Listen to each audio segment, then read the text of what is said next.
Hi everyone, welcome back to ESG Decoded. I'm your host, Kaitlyn Allen, and today we've invited Cate Lamb, who is the Global Director of Water Security for CDP, to join our podcast. During her tenure as Global Director of Water Security at CDP, Cate has built the world's largest coalition of non-state actors working to deliver a water-secure future. In addition to her work at CDP, Cate served as the UNFCCC, which is UN Framework for the Convention on Climate Change, high-level climate champion lead for water for COP26. She is co-chair of the Science-Based Targets Network, an advisor to the UN Global Compact's SDG Leadership Framework, and SDG is Sustainable Development Goals, a knowledge partner of the Task Force on Nature-Related Financial Disclosure, a founder of the Fair Water Footprints Coalition, and one of Thomson Reuters' 2023 Trailblazing Women Working on Climate. Cate, amazing. Credentials. And by the way, folks, I had cut out 3 paragraphs from her bio. So we're so grateful to have you on, such an accomplished trailblazer in this space. Blushing, thank you. And this is also, I'm raising a 6-year-old daughter all at the same time, but absolutely. Yeah, I've got a great team around me, of course. Absolutely beautiful just to see. And we do have, there's so many incredible people working in this space, and a lot of us have children, and it's just motivates you even more, right? Yeah. For working on tackling these issues. So yeah. Well, we're here today to talk a little bit about CDP's new plastics questionnaire, but we're going to start with some background. So we did have an episode with your colleague Simon Fishweiker, but just for folks who are jumping in today, let's just start with what is CDP. Used to be Carbon Disclosure Project, and then the name was officially shortened just to CDP. What is it? Why do you guys exist? And how is your data used? It's a great question, Kaitlyn. And for those that don't know who we are, you're not alone. Don't worry. We were once branded in the Harvard Business Review as the most influential green NGO that you've probably never heard of. We probably should solve for that at some point, but we're doing fine so far. CDP we're an international not-for-profit organization, but to put it in normal parlance, we're a charity organization. And we run an annual disclosure mechanism, a reporting mechanism for corporations around the world, as well as finance institutions and cities, to disclose or to report every year the steps and actions they're taking to achieve their environmental targets. This is vital because such information is essential to making good, informed decision making.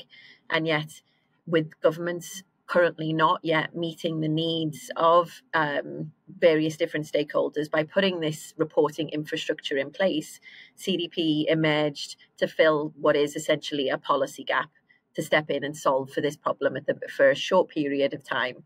We're about 30 years old now, so it's happening. It's taken us a bit longer to achieve our objectives than we'd initially anticipated, but the change is happening, and we're now seeing reporting being mandated and governments around the world setting up new rules that require companies to report environmental information similar to that the CDP has been capturing for the longest time.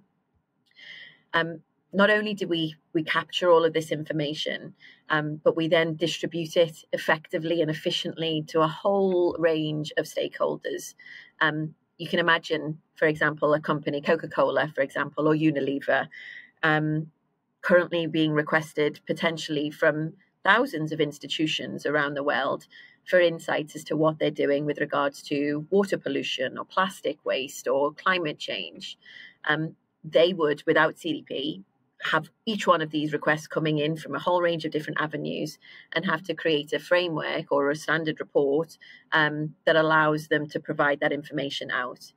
We step in and solve for that purpose. So we operate on behalf of about 710 financial institutions who ordinarily would be going out on their own seeking this information, but instead use CDP as their, in a sense, data clearinghouse, data collection point.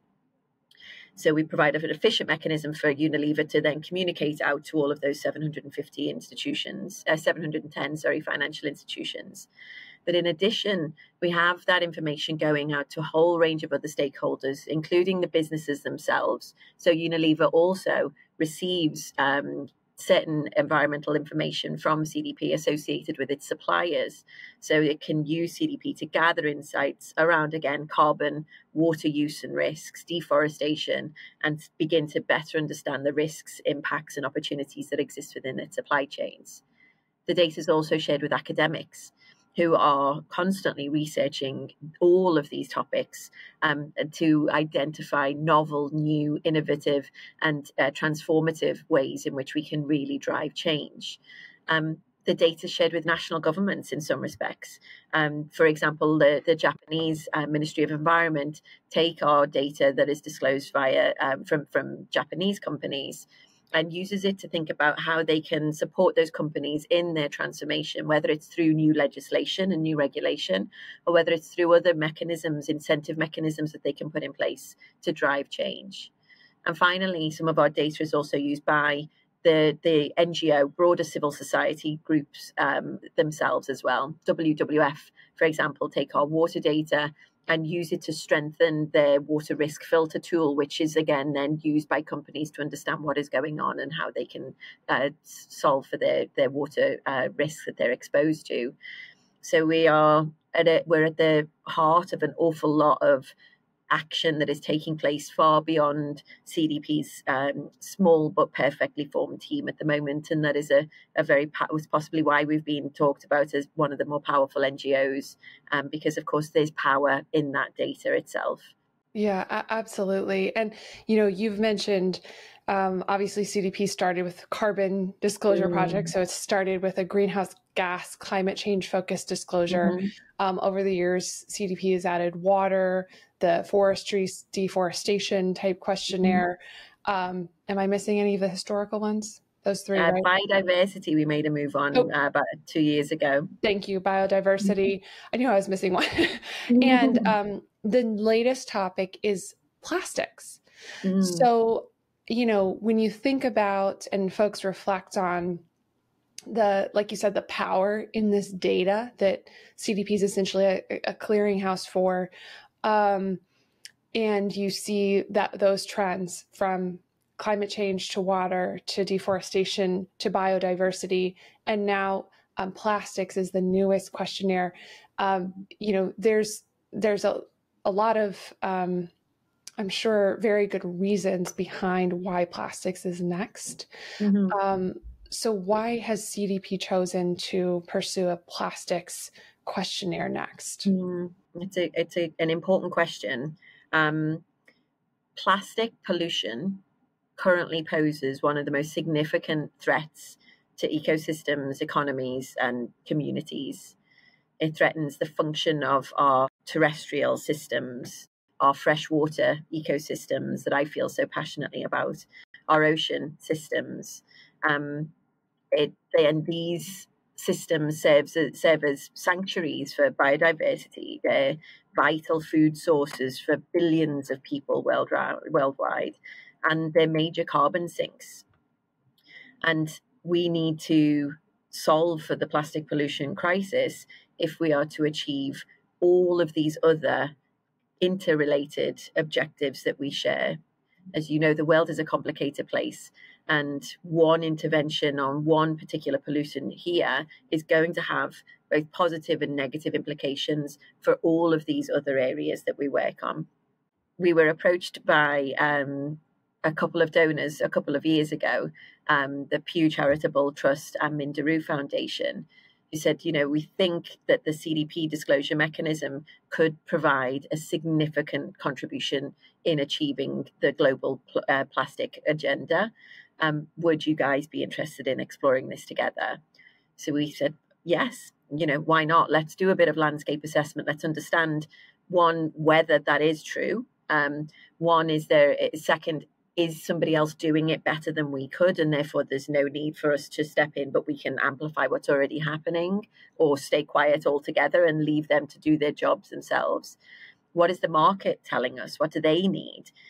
Market as in the investors on whose behalf we collect this information, or the large procurement teams that, again, we can collect this information for. Do they want this data? And if so, what data do they want? Or are they being satisfied by other means? Is corporate action and city action on this issue keeping pace with what science is telling us? And that landscaping assessment proved to us that there was absolutely a very unique role for CDP to play, that we could accelerate and scale action on this topic at a rate that no other institution can compare with at the moment. That yes, there is good practice emerging already. There were the Ellen MacArthur Foundation reporting framework on plastic packaging. You've got WWF's resource platform, which collects plastic fate or plastic disposal related information. That's evidence to us that companies can provide such information and that there is a need for it. We had an overwhelmingly positive response from our investor signatories as well, many of whom are aware that with a global plastics treaty, with increased awareness of the threat that plastics poses to the environment and to human health, governments will be and already are compelled to act, and act in a way that bans particular products, that ultimately poses a threat to business models that are dependent on these products. And if that is the inevitable policy response, businesses and financial institutions want to get ahead of that so that they're not caught out and that they are fit for the future and able to respond really constructively and be part of the solution rather than continue to be part of the problem and be caught out by that legislation when it emerges. You mentioned the Global Plastics Treaty. So there is some really interesting policy movement on the world stage regarding plastic pollution. And I know you were recently in Paris along with Chris Parker and Letitia from our team at Kleinco, who are focused on this issue from a commodities standpoint. Lots of interesting happenings, I know. So could you tell us a little bit about your perspective, what you took away from those meetings, and perhaps for folks who aren't familiar with what's happening, just a little bit about the movement toward this global treaty? Absolutely.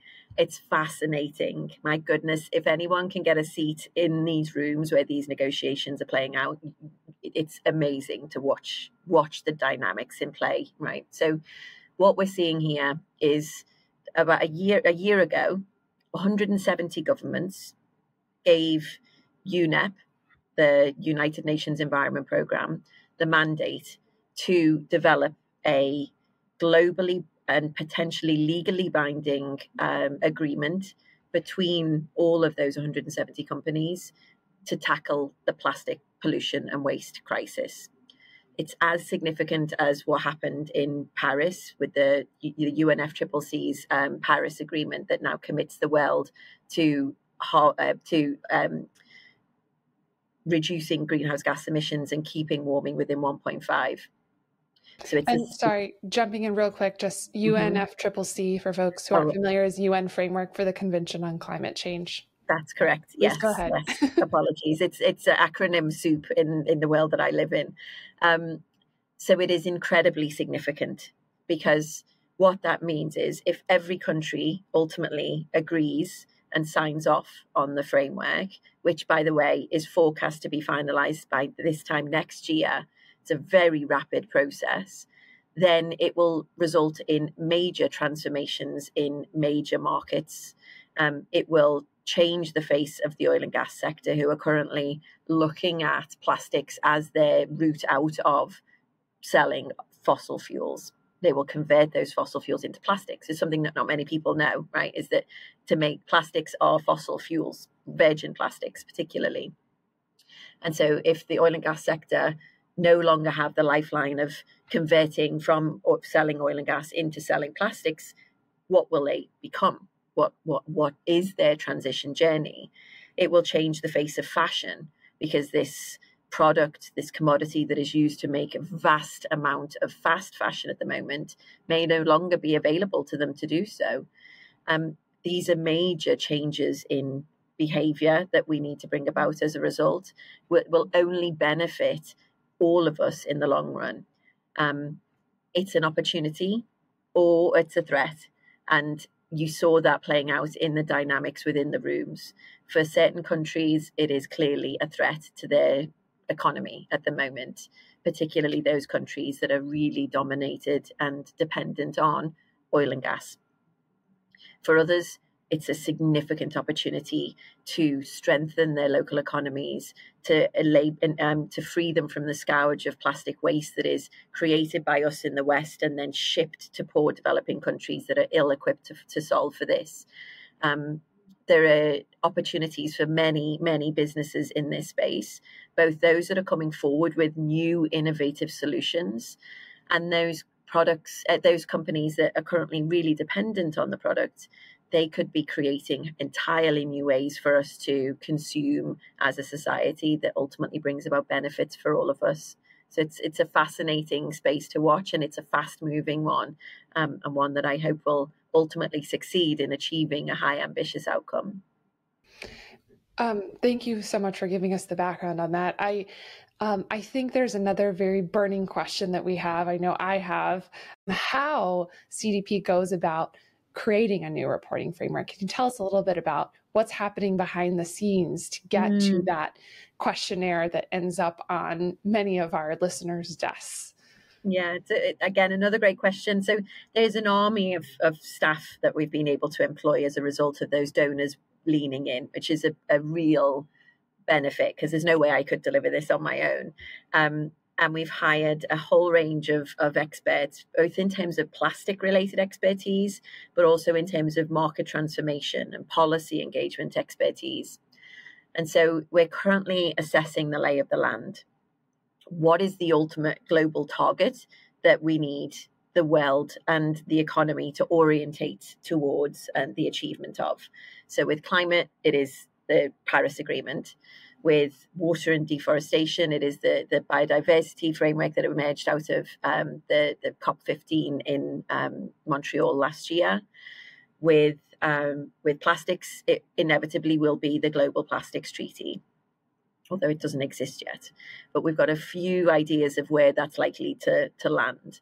So we identify this global North Star. What is the vision of the future that we need to achieve?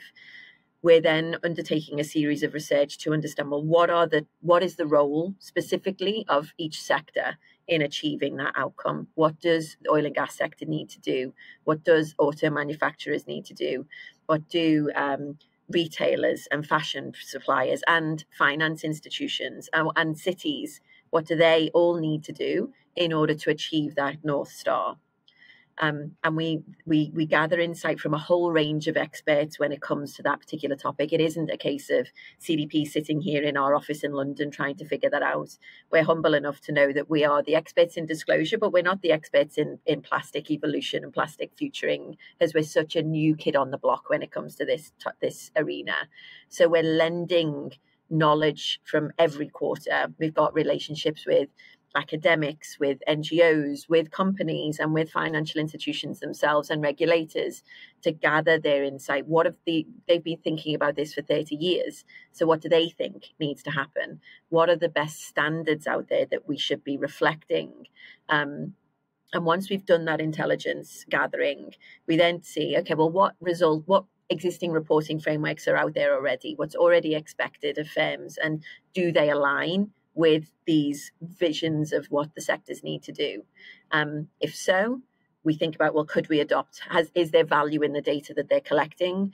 Do they drive the right behaviors, right? So one of the beauties of the design process for the questionnaire that I always love is that it is there to collect information that will help a bank figure out whether it wants to invest or lend to a company or not.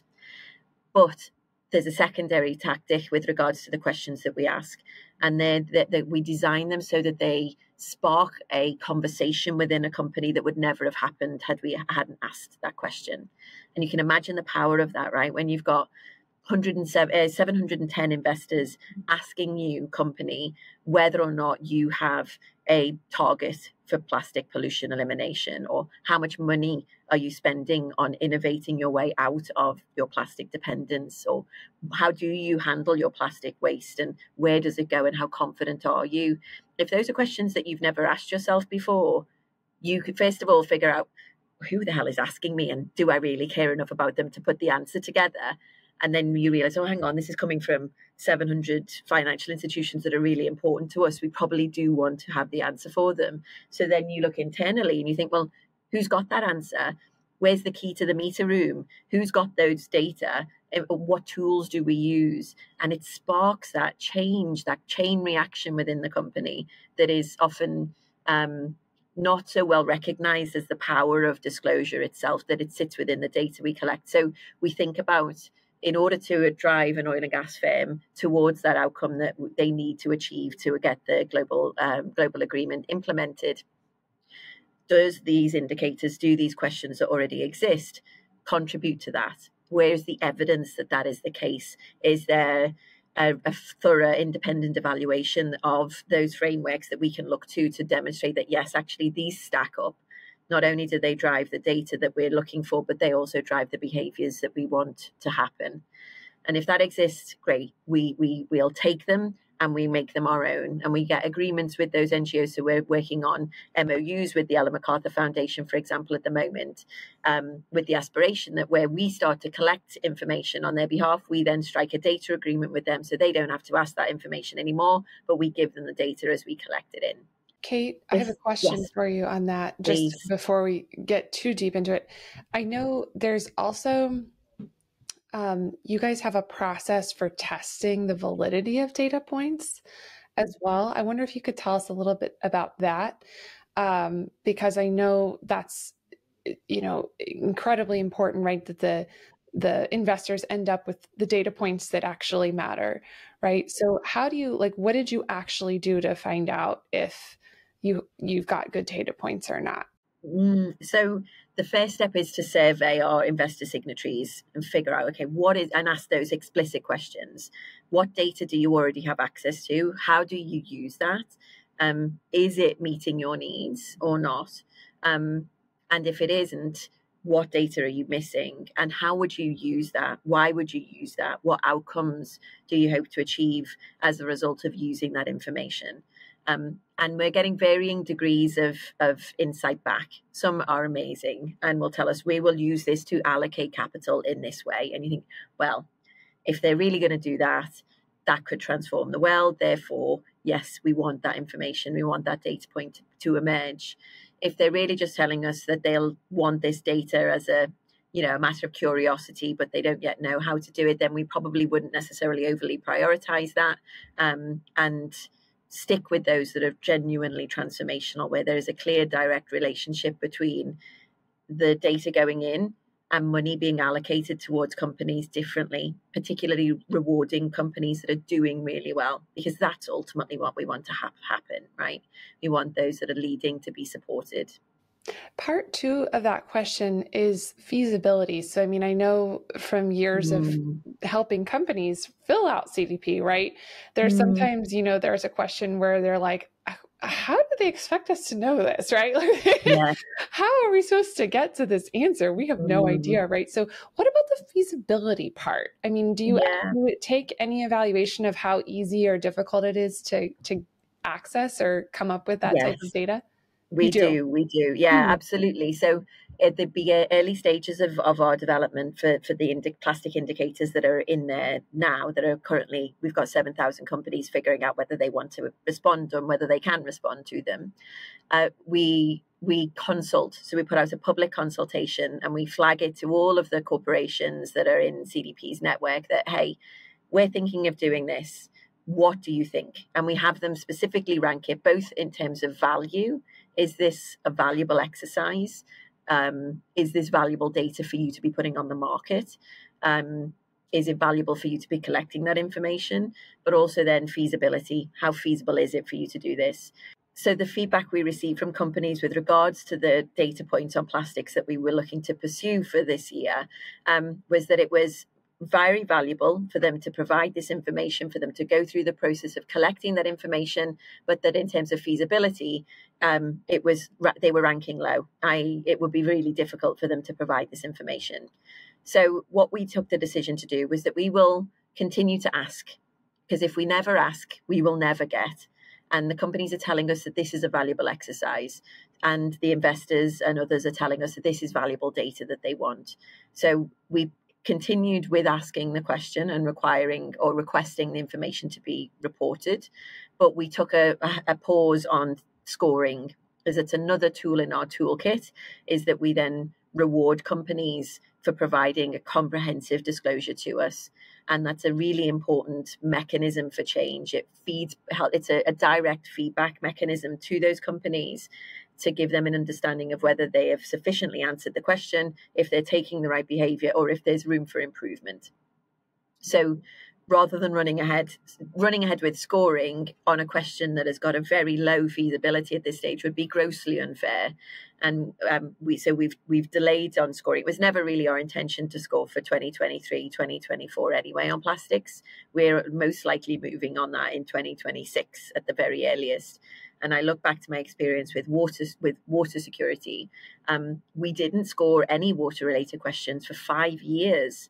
And that was so that we could really figure out what was going on. Where is best practice emerging? What does corporate good practice on water really look like? Because at that stage, it hadn't really been defined. And who is CDP? Who am I to go out and just put a line in the sand? It was gathering that intelligence over those 5 years that enabled us to more confidently put a line in the sand, knowing and reflect on where some of those leading corporations were on that topic. And that's precisely our intention with plastics. So interesting. I think it's really important for folks to hear, especially folks that are perhaps feeling, they're sitting at their desk, they've been handed, oh, you've got to work on this thing, right? They're actively Googling. Hopefully this podcast comes up so that they can hear, right, that the intention is especially at the beginning, is to get those conversations started, but to recognize that there is a feasibility barrier. And that's why there's several years between the release of this new questionnaire and actual scoring, to kind of allow for and recognize the challenges associated with gathering new types of data and working on strategy and all those things that take a lot of time. So I think that's really interesting. So when should we expect to see the CDP plastics questionnaire? Is it in draft form? Is there a final one out? When should we expect to see that? We've gone through a change within the organization in that we're not going to be having a standalone separate plastics questionnaire. That is not the intention of this endeavor. We've learned from our experience so far that continuing with a siloed approach to environmental topics and themes can have unintended consequences. It increases the reporting burden as well for firms in some respects. So we're in the process of integrating, bringing the themes together into a single questionnaire that companies will then have an easier time engaging with. And we hope that will enable them to start to see the connections between the different themes and different issues that they're targeting and acting on. So at the moment, there are plastic questions that we've already designed, and they are live now. They're in the water questionnaire for CDP. So there are 7,000 companies that in April were invited to disclose water-related and plastic-related data to their institutional investors via CDP. There is a small set of questions. It's not a comprehensive disclosure at this stage. It is merely an opportunity for us to start to figure out where is the market on this topic. We're still now going through the process of further indicator development, what more might be needed. And once we've got that view by the end of this year, we'll then figure out the best way to deploy those indicators. Fascinating. Yes. And I just love too that it's with water, right? Because a lot of people, maybe put it mentally with climate or even with biodiversity because of the physical impacts of pollution. But it's certainly a water topic and really just fascinating. I think this is so helpful for firms that are perhaps have gotten wind of this. They're not sure where to seek additional information about it. I think this is going to be so helpful for anyone that's working on this questionnaire, and certainly for existing respondents to the water disclosure Certainly I think this will be a wonderful resource, Kate. So thank you so much for coming on. And do you have any final thoughts before we wrap up? I do, actually. I think it's important to recognize that, in a sense, CDP has become a bit of a victim of its own success, right? So that when companies now receive the information requests, there's an expectation that they're going to be scored, that they're going to be called out if they're performing poorly, that they're going to be rewarded if they're performing well. And it's easy to forget that legacy of how new topics are introduced and the fact that this disclosure intervention that we're making here is supposed to be one that is constructive, that is there and instructive to help organizations understand that this is a topic that is going to bite you on the ass, excuse the language, if you don't get ahead of it now. We're not doing this purely because it is, in a sense, the right thing to do from an environmental perspective. Laws are emerging at a rapid rate.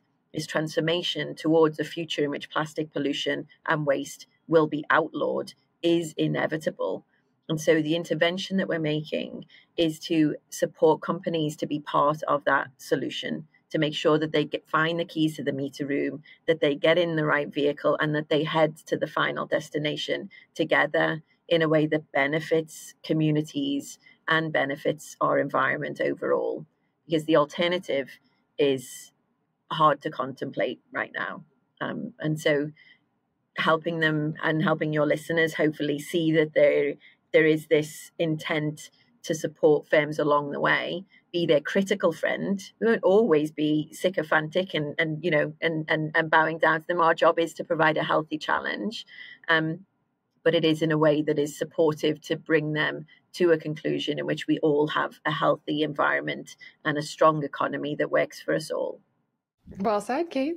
I will just leave it right there.